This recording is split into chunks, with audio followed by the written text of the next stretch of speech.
Monseigneur, bonjour. Bonjour.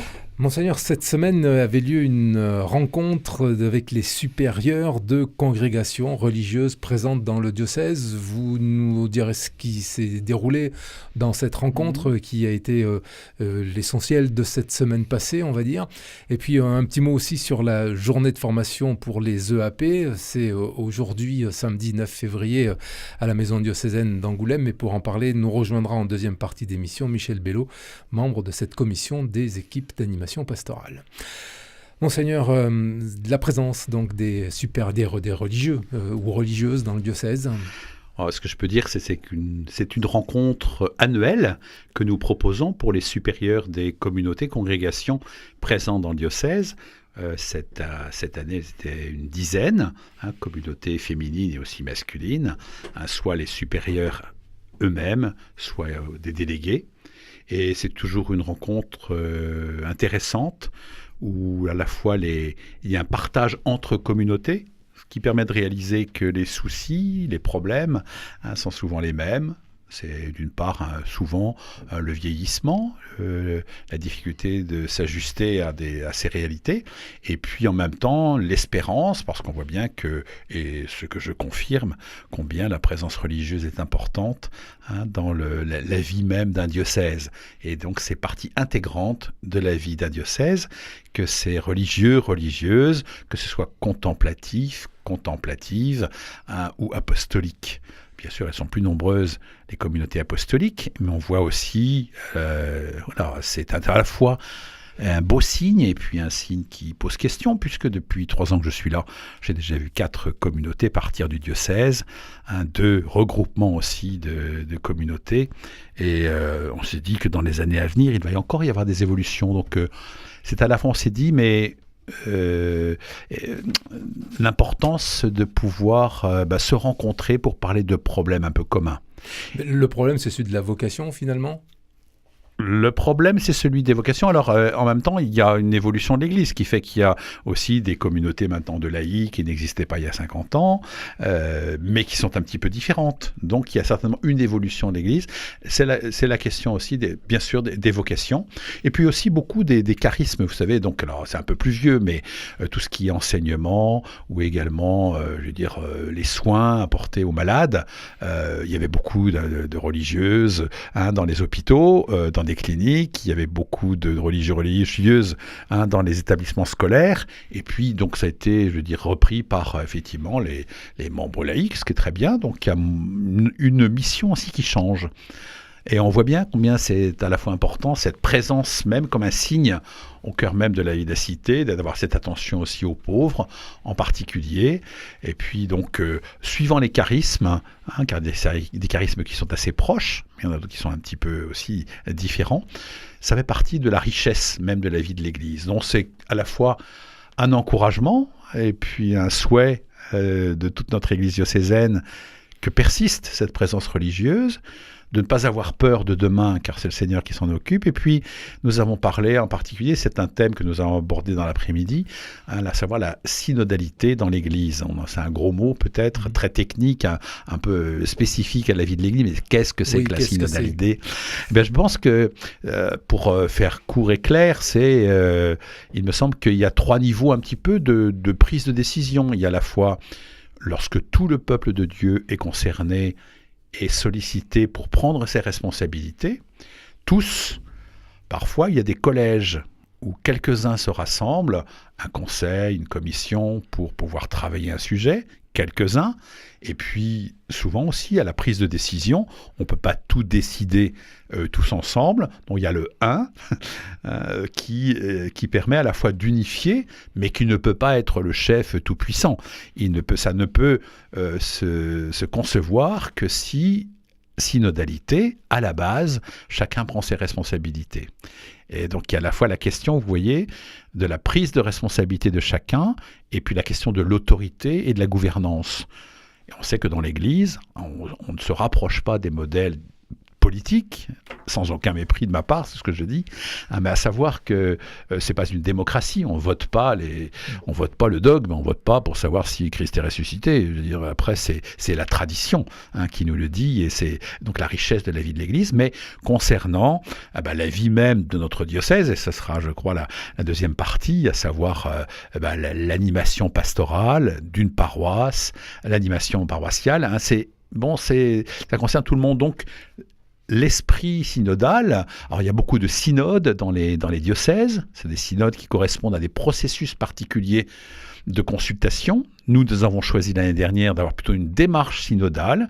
Tout le monde a eu l'occasion de parler. Tout le monde n'a pas saisi cette occasion de parler, c'est un peu dommage, mais qu'en même temps, suffisamment pour que ce soit représentatif du peuple de Dieu. C'est un Saint Jean Chrysostome, je crois, qui disait « Synodalité et Église, c'est la même chose ». Ça veut dire c'est tout le peuple de Dieu. Un peuple de Dieu qui marche. Synodalité, ça veut dire on marche ensemble. Vous voyez, donc c'est vraiment tout un esprit, plus que simplement une question d'organisation, de conseil. On marche ensemble. Et ça, c'est capital. Je crois que ça fait partie de ces orientations diocésaines que nous avons mis en place l'année dernière et qui sont en cours de réalisation. Oui, susciter les vocations fait partie aussi de ces orientations. Tout à l'heure, il y a deux mots que vous avez utilisés, c'est contemplatif et apostolique. Alors, on s'adresse à un public averti, mais c'est quand même bon de le répéter. Contemplatif, ce sont les religieux cloîtrés, et apostoliques, ceux qui vivent dans la vie de tous les jours. Voilà, donc il y a trois grandes communautés contemplatives dans le diocèse. C'est le Carmel de Cognac, ce sont les sœurs bénédictines de Maumont, et puis également les sœurs du Bon Pasteur de Saint-Yrieix. Donc qui vivent, plus ou moins cloîtrés, et dont la mission est vraiment la prière, et porter dans la prière les grandes intentions du monde, de l'Église, du diocèse. Ça, c'est la vie contemplative. J'espère que tous nos auditeurs peut-être connaissent ces lieux. Maumont, c'est à côté de Montmoreau. Cognac, c'est connu. Et Saint-Yrieix, dans la banlieue d'Angoulême. Voilà. Et puis la vie apostolique. Donc nous avons là des communautés bénédictines, des communautés féminines et côté masculines.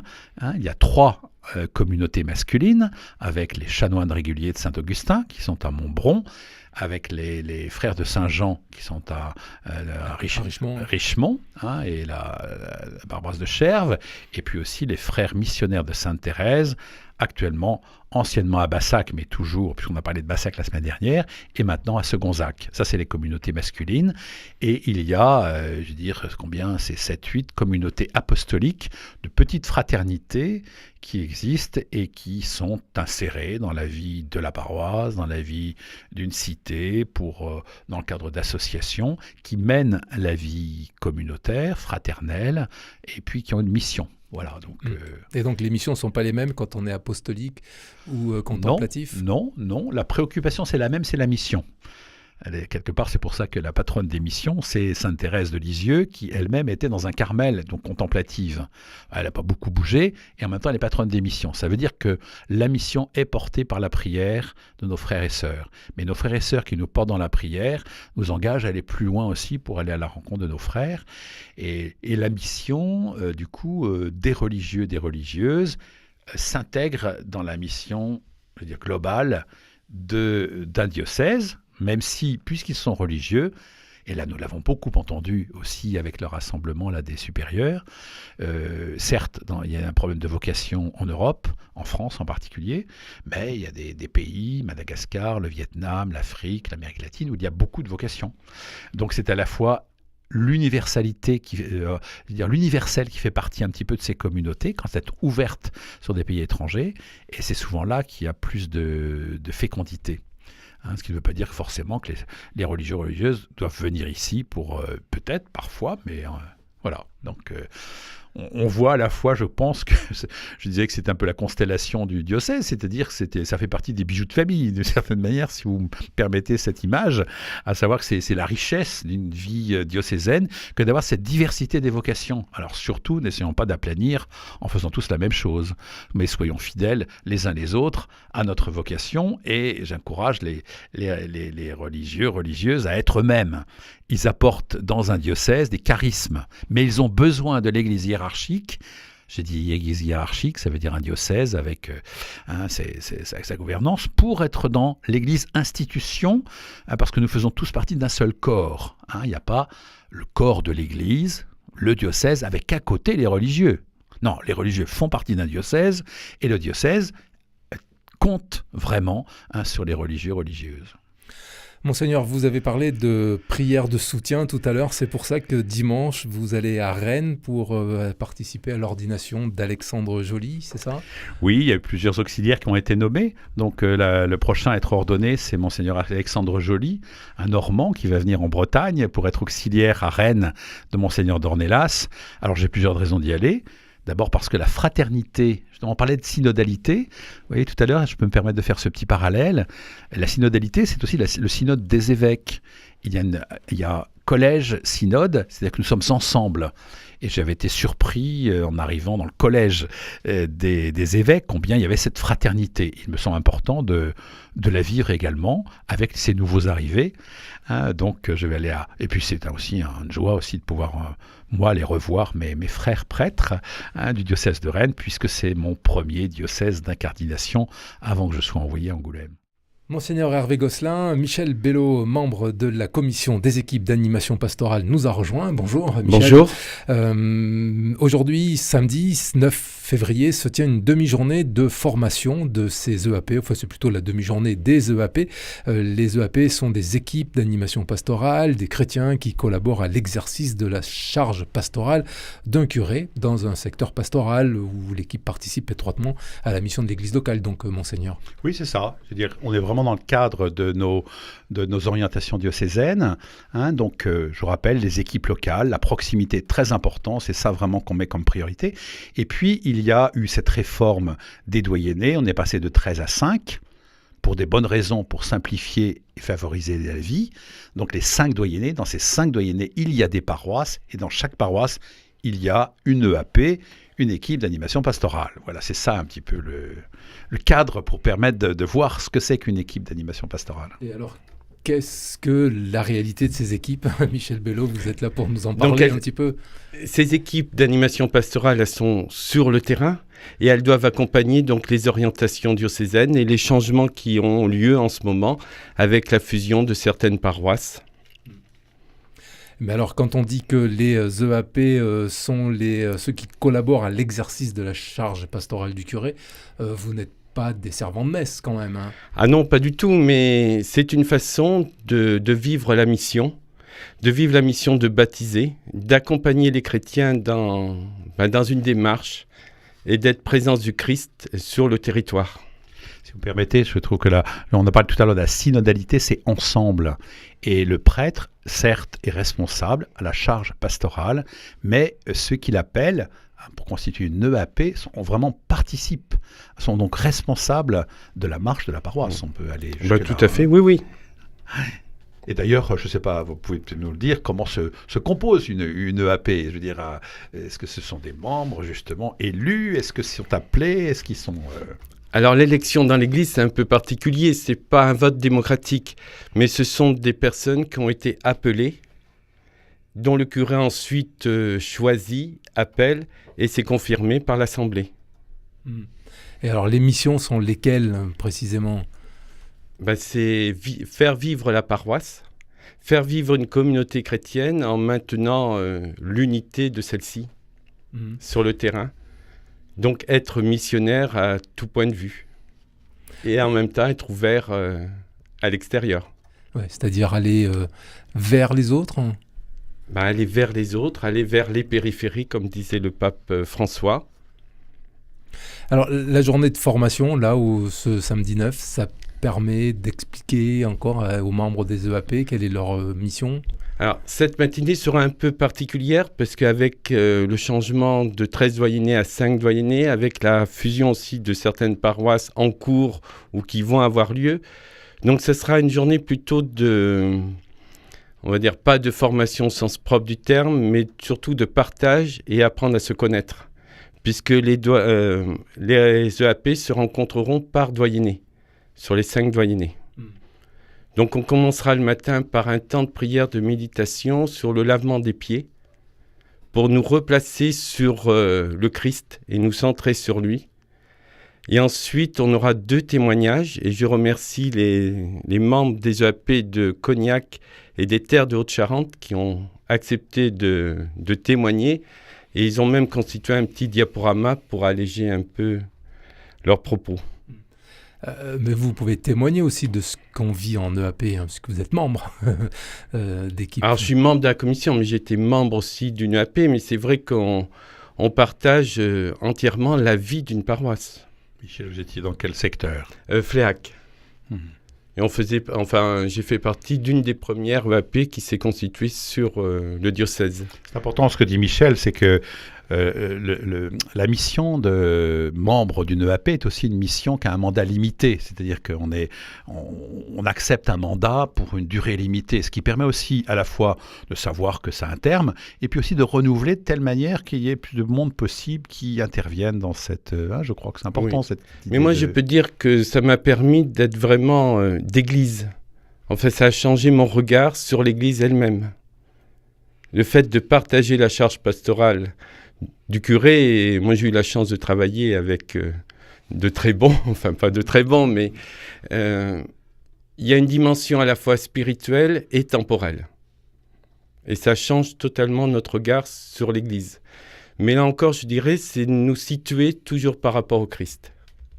D'où le lavement des pieds pour samedi matin. Je peux dire aussi, je crois que le curé ne peut pas tout faire. Et donc, ce n'est pas bon qu'il fasse tout. Donc ce n'est pas parce qu'on manque de prêtres qu'on a appelé certains à faire partie d'une EAP, mais c'est parce que ça fait partie de la mission de baptiser. Et la charge pastorale, c'est comme disait Michel, on est tourné vers la mission, mais aussi l'animation de la communauté, c'est-à-dire en particulier des assemblées paroissiales, qui doivent être aussi le lieu où tout le monde peut avoir la parole. On rejoint la question de la synodalité. Tout le monde peut avoir la parole et participe un peu à la vie même de l'Église. Et je pense que ça permet même d'alléger la charge pastorale du curé qui n'est pas le seul à porter. Tout ne repose pas sur ses épaules. Si les chrétiens eux-mêmes ne participent pas, ça va être très compliqué. Et puis en fait, l'esprit est là quand on partage. Et donc on ne peut pas partager tout seul. C'est que notre avis quand on est tout seul. On peut avoir raison d'ailleurs, mais bon... En même temps, l'esprit est vraiment, il y a une fécondité liée à cette collaboration, cette co-responsabilité, prêtre et laïque est déterminante. Et cette co-responsabilité ne peut se faire que si on place le Christ au milieu. Et non pas selon nos propres positions qu'on peut avoir sur tel ou tel sujet. Vous avez dit tout à l'heure, Michel Belot, que vous étiez dans les premières EAP à Fléac. Les EAP en Charente, ça a 20-25 ans maximum. Ça date du synode de 2005. Ça a été mis à la suite du synode. Donc à l'heure actuelle, théoriquement, toutes les paroisses ont une EAP. C'est une orientation pastorale. Toutes les paroisses ont une EAP. C'est une condition même pour être paroisse. Et que la paroisse, si vous lisez bien les orientations, une EAP peut très bien se réunir en l'absence du prêtre, parce qu'il ne peut pas être partout. Quand un curé a 9 paroisses, il ne peut pas être partout. L'équipe peut se rassembler, mais c'est jamais en dehors du curé ou sans l'informer de ce qui se passe. Mais là, il y a vraiment une responsabilité confiée aux laïcs. Et je crois que c'est bon. Une responsabilité... de confiance aussi qui doit s'instaurer. C'est une relation de confiance, réelle où subsidiarité, on confie une tâche à quelqu'un, ça veut dire aussi qu'on attend qu'il fasse un retour. Ce qui est normal à tous les niveaux. Pour les doyens, faire un retour à l'évêque, et moi qui suis évêque, faire un retour aussi dans une conférence des évêques de France à mes pairs. Donc voilà, nul ne peut dire être tout seul ou être tout puissant. En Église, on est toujours conditionné à la présence des autres. Mais c'est vivre la communauté au sens propre du terme. C'est mettre en commun peut-être nos différences, mais aussi ce qui nous unit. Le Christ dont vous parliez tout à l'heure. Le Christ, et ça permet aussi de se déplacer. Enfin, moi, j'ai connu des curés qui se sont déplacés aussi, comme des laïcs. Mais alors, quand c'est dit, comme on vient de le dire, en termes de confiance, de compte-rendu, cette charge effraie sans doute au départ, non ? Un peu effrayée, mais il faut la vivre. Enfin, c'est une expérience. Je veux dire, si le Christ, quand il a appelé les apôtres, s'ils avaient dit non, on ne serait pas là aujourd'hui. Donc, faut oser, et c'est vrai que c'est sur un climat de confiance. Oui, puis en même temps, justement, c'est l'idée d'équipe. C'est-à-dire quand on a une faiblesse à un moment ou un autre, ou quand on a un manque des limites, eh ben on peut s'appuyer sur les autres. C'est la force aussi de la communauté chrétienne. On n'a pas tous les mêmes charismes personnels. C'est des charismes donnés pour la communauté dans son ensemble. Donc c'est lorsque nous sommes ensemble qu'on est fort, et non pas lorsqu'on est seul. Et c'est pas du chiffre que l'on fait. Enfin, je sais pas comment exprimer ça, mais c'est vraiment, on est de l'ordre du service. Donc, c'est pas un bilan qu'on fait, on essaye de faire avec nos propres limites et nos charismes. Enfin, s'il n'y a pas de bilan, s'il y a un bilan à faire, de toute façon, c'est qu'est-ce que cela vous apporte, vous, d'être membre d'équipe?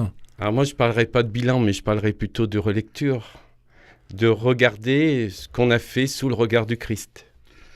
Et s'il y a une relecture à faire, c'est aussi de la part de la communauté chrétienne. Est-ce que l'EAP qui a été mis en place est suffisamment à l'écoute de tout le monde? Est-ce que des décisions sont prises? Est-ce que cette EAP est suffisamment joyeuse pour insuffler la joie de servir à tous les autres? Il y a vraiment cette idée de communauté chrétienne. Quelque part, c'est regarder comme ils s'aiment. On pourrait souhaiter ça de toutes les communautés chrétiennes. Et la communauté chrétienne, c'est pas le curé avec l'EAP, c'est l'ensemble de la paroisse, avec le curé, avec l'EAP, avec un conseil pastoral de doyennés qui rassemble des membres des EAP pour être représentatifs. Et les membres des EAP doivent être soutenus par l'assemblée paroissiale et par les communautés chrétiennes. C'est pas quelques-uns qui font à la place des autres. Et oui. Et c'est là où ça peut coincer. Oui, parce que l'EAP peut confier des missions aux uns et aux autres. Et elle appelle pour qu'elle ne peut pas tout faire. Elle n'est pas là pour tout faire. Et quand tout le monde s'y met, c'est quand même plus facile, comme disait ma maman. Et donc, pour donner envie, Michel Bello, quelle est votre relecture, vous, de cette participation? Moi, ça a été une belle expérience. Enfin, une belle expérience chrétienne. De vivre son baptême pleinement, ça n'a pas toujours été facile. Mais quand je regarde et quand je relis, je me dis, oui, quel beau chemin, voilà. Quel beau chemin parcouru. Vécu, pour vous, intérieurement, je parle. Intérieurement, et puis même, ça m'a fait grandir dans ma foi, dans ma connaissance de l'Église, dans mes rapports aux prêtres aussi. Alors, il y a toutes ces questions, parfois un peu difficiles, il y a des problèmes à régler, mais on n'est pas dans l'administratif, on est dans la vitalité. Donc, quelque part, on peut continuer à s'émerveiller du mystère même de l'Église. Et comme dit Michel, je pense dans la mesure où on rentre un peu dans les coulisses, il y a à la fois ce qui peut être surprenant, et puis en même temps, cette joie de pouvoir voir que c'est un mystère qui nous dépasse, quoi. Comme dit Michel tout à l'heure, je crois que le Seigneur n'appelle pas des gens capables, il rend capables ceux qu'il appelle, et on a la grâce pour pouvoir assumer cette charge, et c'est pour cela que, voilà, il y a des envois aussi des EAP, de manière officielle, que ce soit avec le vicaire général ou avec l'évêque, ça montre bien qu'on est en lien tous ensemble, et il n'y a pas une paroisse toute seule qui essaye de se débrouiller, non, on est solidaires les uns des autres. Mais membre d'EAP, c'est d'être avant tout serviteur. Et il ne faut pas réfléchir en termes de pouvoir ou d'autorité. On sert l'Église, on sert le Christ, et selon l'Esprit. Parce que l'autorité dans l'Église est service. Voilà. Merci beaucoup, Monseigneur Hervé Gosselin. Merci aussi à vous, Michel Bello, membre de la commission des équipes d'animation pastorale. Et donc, vous pouvez prier pour cette rencontre du samedi de formation des EAP du diocèse. Et c'est tout à l'heure, je vous laisse y aller, c'est ce matin, samedi à 9h30.